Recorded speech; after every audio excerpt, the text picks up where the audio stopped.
is invaded. Okay? So the invasion of Poland is the technical official start of World War II. The Nazis wanted to destroy Poland to provoke Western Allied powers into war, but Hitler did not want to provoke the Soviets in Russia into war. So Hitler, in an effort to prevent war with the Soviets, meets with Joseph Stalin in Russia. And basically, they sign a non-aggression treaty together. So basically, Hitler's going to invade Poland and promises that the Germany will not interfere with the Soviet Union's interests. Also, Stalin is going to demand a dividend of the war booty in return for not really doing anything. So the plunder of war, Stalin wants a cut. Now, Poland is overran very quickly, and Poland was not targeted as a military stronghold. It wasn't targeted for its ability to fight. But, didn't want to attack them and catch them off guard to overwhelm them. They were targeted as civilians, as places that had high concentrations of Jews were targeted and bombed by the German Air Force. So, they are literally seeking out and intentionally bombing civilians, particularly Jewish villages. So after Poland is invaded, Great Britain and France declare war on Germany to stand up for their ally Poland. And thus begins World War II. So now the Germans are going to utilize a different type of war strategy. They call it Blitzkrieg. Blitzkrieg. Blitzkrieg means lightning war. That's what it means, lightning war. Blitzkrieg. So, using the Blitzkrieg strategy, Hitler makes all of Poland slaves to Germany. Now, what Blitzkrieg is it's fast-moving troops. Fast-moving troops. And so you have infantry on the ground, supported by tanks, which have been improved, and lessons had been learned from World War I as the best practices for using them. And then also the Luftwaffe, which is the German Air Force. Luftwaffe means lighter than air. Luftwaffe. Luftwaffe. Luftwaffe. So, and they were literally very fast. The Germans had recently mechanized, so they're using World War II machines, whereas the Poles are using World War I machines. And so the Poles had no chance. After Poland is ultimately conquered and enslaved, Germany focuses their attention towards some new natural resources in an operation called Operation Weserübung. Weserübung means like the Weser exercise, named after one of the leaders. So Germany focuses their attention then on Denmark and Scandinavia. Denmark and Scandinavia are both rich in natural resources. And having occupying these places would be a strategic location for Nazi bombers to bomb France and England. So, Hitler sends troops into Scandinavia and Denmark. And the king of Denmark, the Danish king, he gives up very quickly because he does not want to see his beloved capital city of Copenhagen bombed. In exchange for the Danish king giving up quickly,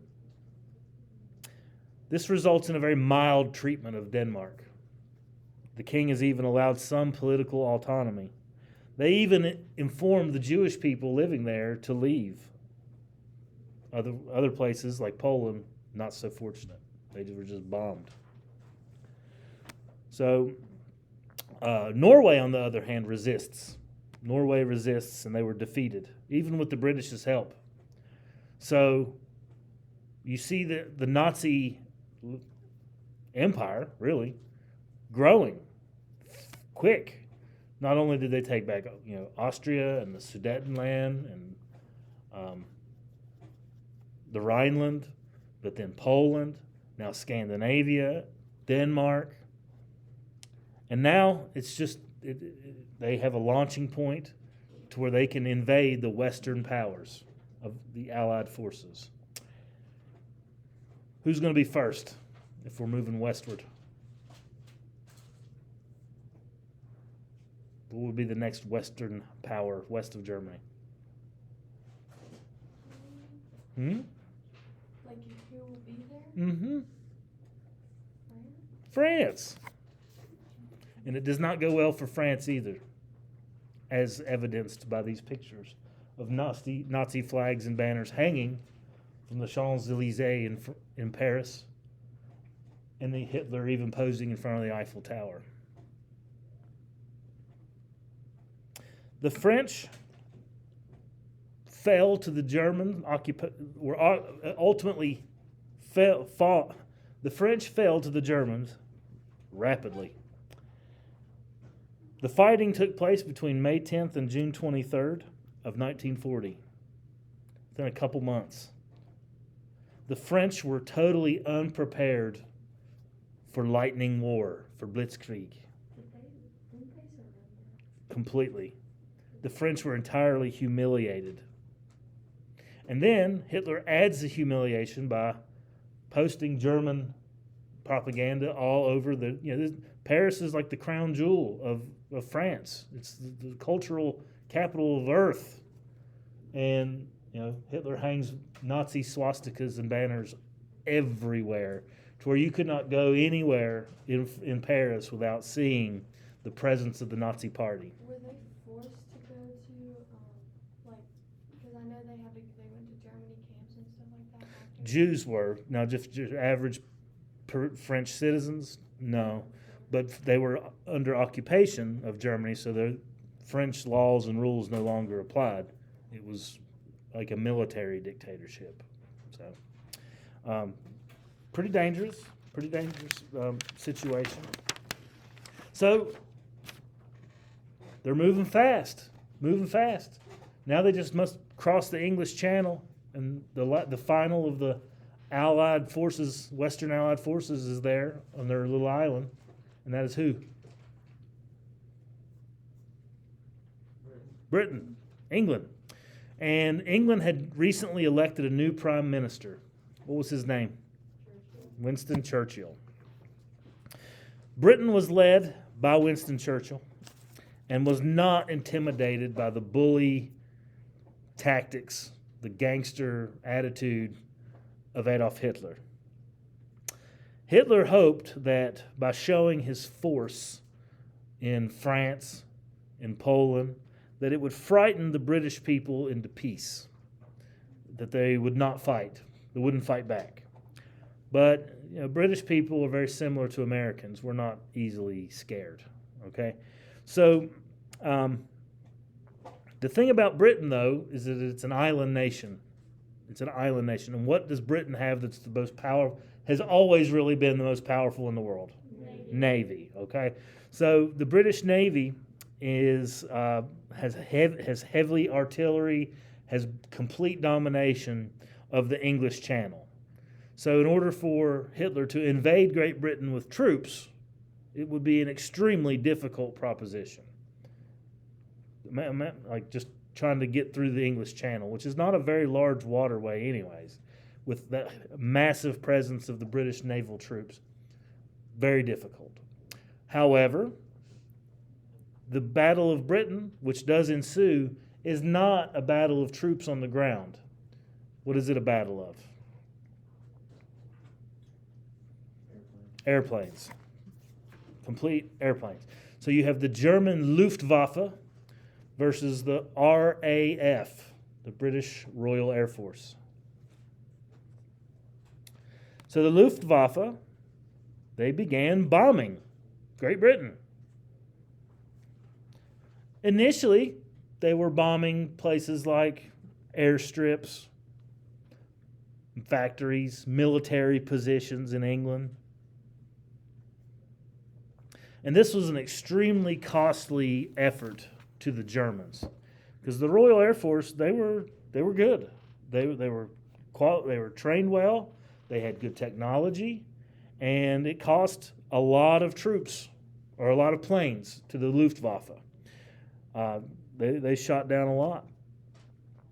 But on August the 25th, 1940, things begin to change in this Battle of Britain. Because on August the 25th, 1940, there is an accidental bombing of the city of London. The city of what? London. London is accidentally bombed.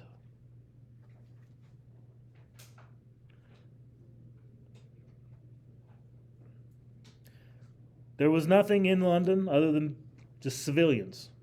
Okay? There were factories, but they were not pertinent to their war effort. You're Winston Churchill, and your civilians are literally being bombed by the enemy. Well, Winston Churchill orders a retaliatory strike on what city? Berlin. Says, you're going to bomb the people of my country? I'm going to bomb your people. And so they didn't care it was an accident. And so Winston Churchill sent 81 bombers to Berlin and just said, bomb it. No, not giving them any places or strategic places. Just drop bombs on these people. Not a military strike. And imagine you're Adolf Hitler and you've just conquered Poland and Scandinavia, France, powerful places. And now your citizens in your capital are being bombed. Think that hurt his ego? Oh, yeah. It's not like he has a big ego or anything, though, right? No. So it really hurt Hitler's ego, and making a poor decision against the advice of his generals, he orders the bombing of British cities. Just bomb the civilian populations. London was going to be first. This is a very impulsive move by Adolf Hitler.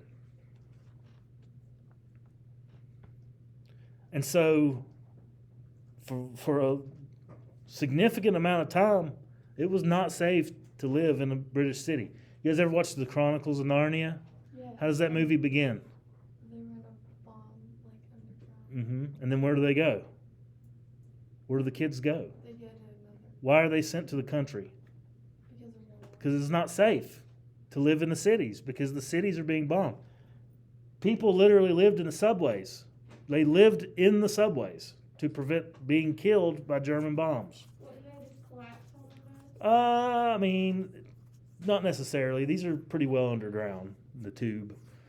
But yeah, it's still dangerous. It's not like they're going to be 100% safe. Not to mention the rats, and you got thousands of people living underground.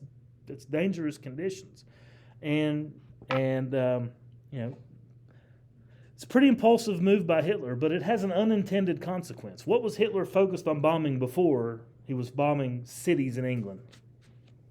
What were the targets?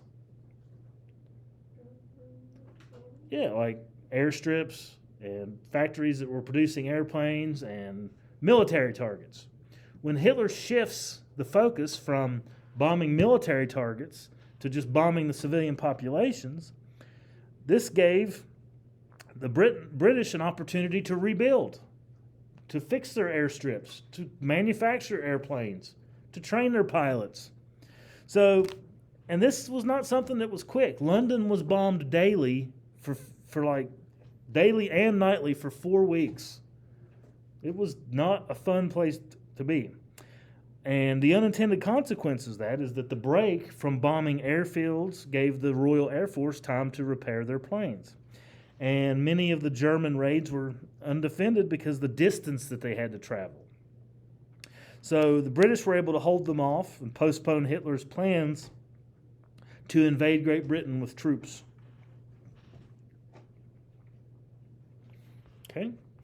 So ultimately, no German soldier ever sets foot on British territory. So the Battle of Britain, Britain was largely destroyed. Their cities were. But I don't want to say they lost because no German soldier was ever able to invade. All right? So Germany has expanded westward as far as they can on the mainland of Europe. So Hitler now turns his attention to who he perceives as his own, as a real enemy, a communist nation. How does he feel about communism? He hates it. And so Hitler breaks the non-aggression pact that he made with Joseph Stalin. And on June 22nd, 1941, Hitler invades Russia along a 1,600-mile wide stretch. What was the date? June 22nd, 1941. Hitler invades Russia. Stalin was like, when he heard it, he's like, nah, it's not right. I got to deal with this guy. He's not invading us. This is a false report. Stalin didn't even believe it. But the next day, German tanks had penetrated into Russian territory 50 miles. That's significant in a day. Stalin still didn't believe it and did not respond. He did nothing. He could not believe that Hitler invaded and began a war on two fronts because he was fighting the British in the West, and now he's going to take on the Russians in the East. He's like, that's the dumbest thing ever. I'm sure it's not true. Why did he take on Russia? He's impulsive, very impulsive man.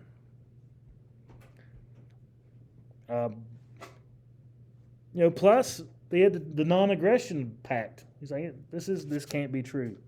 But as we know from Hitler's speeches he gave for 20 years, along with a book that he wrote called Mein Kampf, it is not a secret how he feels about communism. Okay, so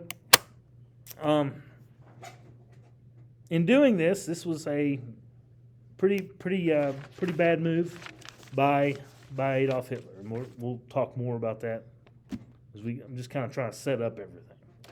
All right, now you all probably already know. I want to do this about Hitler's hatred of Jewish people and other people who opposed him, and we talked about this idea that Hitler had is called the final solution. That's what he referred to it as, literally the final solution, and it really begins when he becomes the chancellor in 1933, where he begins to remove all non-Aryans from government jobs, like we mentioned. And this is just kind of one of the first moves in the campaign of the final solution that ultimately led to his campaign for racial superiority, racial purity, that culminated in what we refer to now as the Holocaust. The Holocaust, which, the Holocaust is basically the systematic murder or genocide of Jews and other undesirable people by the Nazis during World War II. Systematic murder. So, Jews were not the only victims of the Holocaust, but they are by far the greatest in number. They were the center of the Nazis' target. So there is a term for hatred of Jews. Do you guys know what that term is? Anti-Semitism. And anti-Semitism, or hatred of Jews, had a long history. It's not a new idea that began with Hitler. Germans had long been looking for a scapegoat. You guys know what the term scapegoat means? Yeah, it's someone. That's exactly what it is. Someone you cast your blame on. So they wanted to blame the Jewish people for all their problems. And Hitler found throughout his speech giving that the majority of Germans were willing to support his belief that Jews were responsible for Germany's economic problems and their defeat in World War I. So we talked about there was on between November 9th and 10th of 1938, that night became known as Kristallnacht, which means the night of broken glass. The night of broken glass. On that night, the Nazi Sturmabteilung, the brown shirts, attacked Jewish homes, businesses, synagogues across Germany and Austria. German or Jewish shop owners' windows were smashed by the hundreds. Around 100 Jews were killed, and some 30,000 were arrested. Businesses were burned, synagogues were burned. And then afterward, the Nazis blamed the Jews for all the destruction. So literally they're like burning down their churches, breaking into their buildings, arresting them, hauling them off, and then when the people wake up and see all the destruction, the Nazi party says it was the Jews' fault. So Kristallnacht, the night of broken glass, marked a step up in the Nazi policy of Jewish persecution.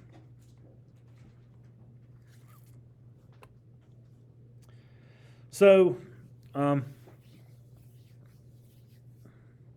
now with these 30,000,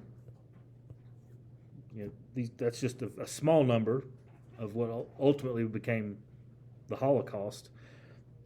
These people who were arrested, they had to be taken somewhere. And even as early as the 1930s, concentration camps were established.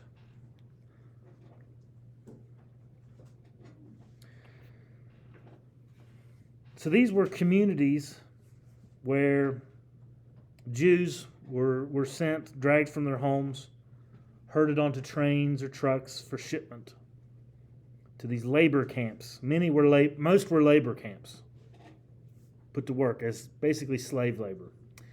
The picture on the top right, I took that picture. That is in Austria, and this was a rock quarry. It was a rock quarry. Jews would work in this concentration camp, taking big rocks and making them little rocks. Okay, smashing rocks all day long. Well, that is a monument. It's a monument, and what this is like this person was being punished. Okay, and what they did was, it was the middle of winter, and they stripped this man down naked, and they tied him to a pole, and they just threw buckets of water on him until he was an ice block. Yeah, and then they just left him there as horrific, absolutely horrific. But that's just one of the horrors that Jews experienced in concentration camps. They were originally set up just to be like prisons for political opponents and protesters. But when the SS takes them over, the camps were expanded to warehouse other undesirables. And life in a concentration camp was a cycle of hunger, humiliation, and work that almost always culminated in death. The prisoners would be cramped into crammed, crude wooden barracks that would hold up to 1,000 people each. They would share their meals together with hordes of rats and fleas. Hunger was so intense that, if a bit of soup was spilled, prisoners would converge on their spot and dig into the mud with their spoons to try to get whatever they could. Pretty horrific. It's very, very, very sad. As far as your work day would go, inmates in the camps would work from the time the sun came up till the time the sun went down, 7 days a week until they collapsed. Those that were too weak to work were killed. So that is the final solution. And as time goes on, as time went on, and as the war was seemingly drawing to an end, Hitler's top officials began a new phase of the final solution, where instead of it being work camps, many of the camps became just extermination camps, to just places where mass slaughter and starvation would happen. Not to mention murder by poison gas. So, as deadly as being overworked and being starved and being beaten and being shot, as dangerous as that was, those methods were still not fast enough to satisfy the Nazis. So the Germans began to build not concentration camps, but just death camps.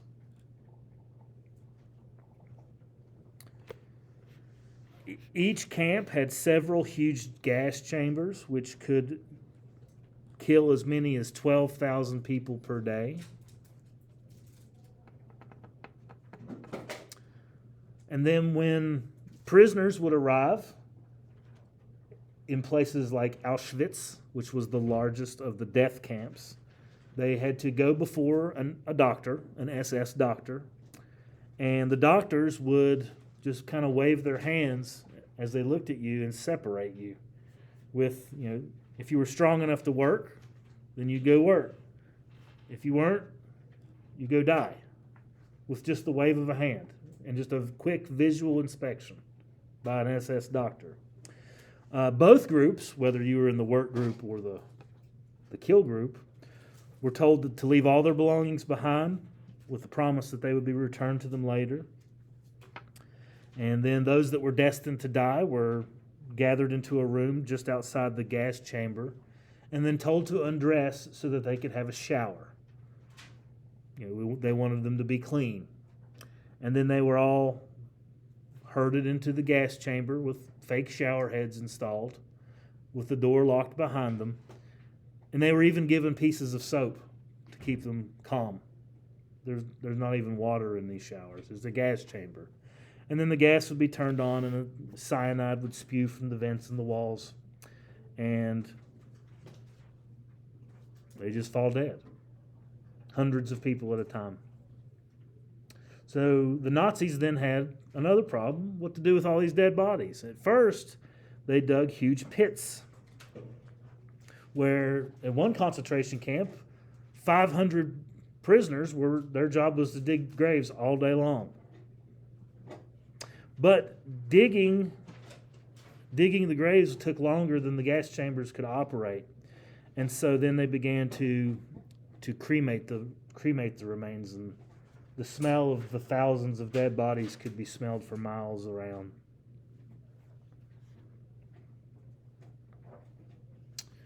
Some of the camps tried to cover up the evidence of their slaughter. With the Nazis installed these huge crematoriums in which to burn the dead, but you could just smell it. You could smell I can just imagine, for miles around. And this is not the Nazis were performing atrocious acts upon all kinds of people, not just Jews, but gypsies, homosexuals, all other people who were non-Aryans or seen as undesirables. Others died as a result of horrible medical experiments carried out by SS camp doctors. Some of these victims were injected with deadly germs and diseases in order to study the effect of diseases with different groups of people. Many more were tested on to try new methods of sterilization to make it to where you can't have babies. All of this was part of the Nazi plan to create some sort of master race. An estimated 6 million Jewish people died in the Nazi death camps. Some miraculously escaped. Miraculously escaped. Many had help from ordinary people who were appalled by the Nazis' treatment of Jews. So, pretty one of the most ugly parts of human history. Super sad.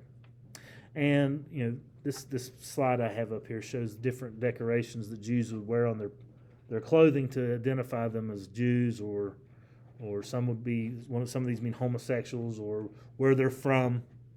So they would be easily identified by symbols.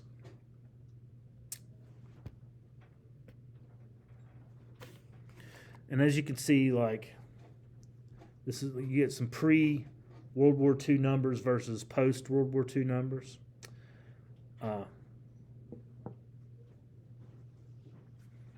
If you look at Poland in particular, before World War II, the number of Jewish people in Poland was 3.25 million.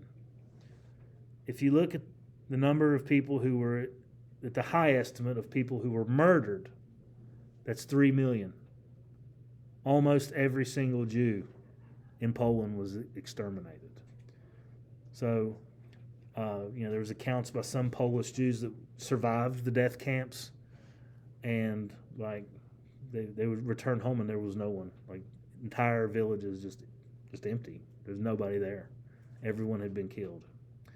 So, kind of not trying to bring you down, but this is a bummer, and it is a horrific part of World War II, and it really brought home to a lot of people why the war needed to be fought, especially as Allied forces began to liberate many of these death camps that the Nazis abandoned to just let the people inside starve to death. They just locked them in. So it really, American soldiers really thought about when they saw these things, like it was worth it, because they're just guys who were called up and drafted and going to go fight. But when they see the nature of this horrific treatment of human beings, it does a lot to change their minds. Okay, so we'll stop there for the day. We'll stop there.